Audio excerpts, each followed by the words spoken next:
गोवर्धन की एक सखी तो कथा में सुनकर के गई कि ठाकुर जी तो गोपीन के घर माखन चुरावे जामे। कथा सुनकर के वाक्य मन में भाव आई, मैं हूं ऐसो मक्खन निकारूंगी, ठाकुर जी मेरे घर चोरी करवे आमे।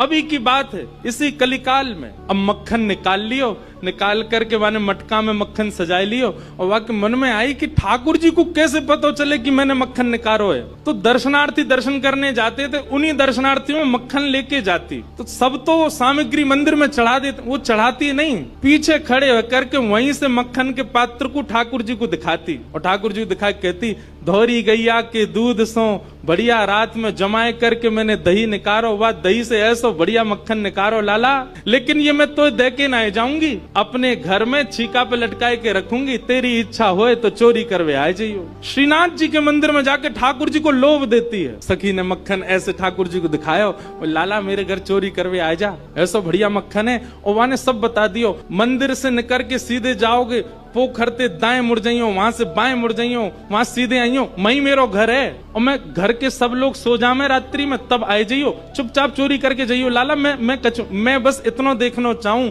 सुबह उठूं तो मेरो मटका, मेरे मटका को मक्खन खत्म है गयो, मैं वही से प्रसन्न रह जाऊंगी कि लाला आयो। मुझे इच्छा ना है कि मैं तेरो दर्शन करूं, मैं तो पकड़ूं, मेरो मन बस ये कि मैं जो सामग्री बनाऊं तुम पाके चले जाओ। एक दिन निकल गया, ठाकुर जी नहीं आए। रोज सुबह सखी उठती है और मटकी उतार करके देखती मक्खन तो ज्यों को त्यों रखो है अभी भी। दूसरे दिन फिर नया मक्खन निकल, फिर गई ठाकुर जी को, लाला तू मान ना रहो मेरी बात, मैं तोकू दावे ते कह रही हूँ, ऐसा मक्खन तेने पायो नहीं होगा, तो एक बार आ जा। दूसरे दिन भी ठाकुर जी नहीं आए। अब वो रोज नए नए मक्खन निकाल के लावे और पीछे से ठाकुर जी को दिखावे।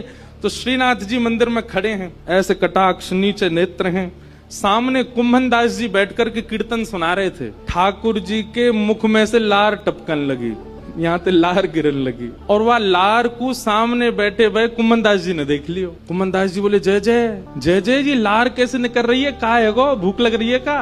तो ठाकुर जी तो कुंभन दास जी से बात करते थे।